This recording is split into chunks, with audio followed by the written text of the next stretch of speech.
What's going on, guys? Welcome back to another YouTube video, and in this video I'm going to show you how to name your Pygame game. And for clarification, this isn't just showing you how to name your Python file, it's showing you how to actually name your Pygame window. So let's get started.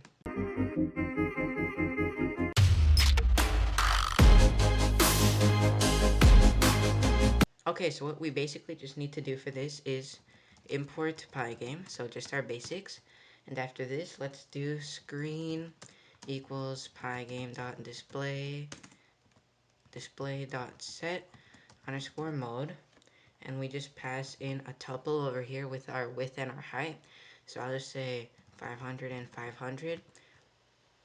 And below this, let's make our main Pygame loop. So I'll call this running. I'll create a boolean variable called running. I'll set it equal to true. And below this, I'll do while running for event in pygame.event.get if event dot type equals pygame.quit. We set running to false, and outside our while loop we just do pygame.quit. So now let's just run this to see what happens. And I haven't changed our Pygame window yet. I haven't changed its name yet. I just want to show you what happens. So you see over here it says Pygame window, and that's the default. So now let's change that.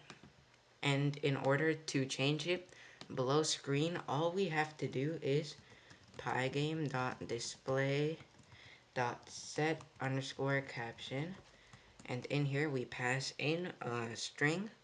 So we just pass in what the name of our window is going to be. So I'll just call this example.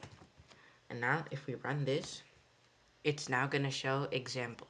So yeah, this was just a short video showing you just a very basic Pygame concept, in which I realized that I hadn't showed on my channel. So I just wanted to make sure that you guys knew about this. So yeah, thanks for watching, guys. Don't forget to like and subscribe, and I'll catch you next time. Peace.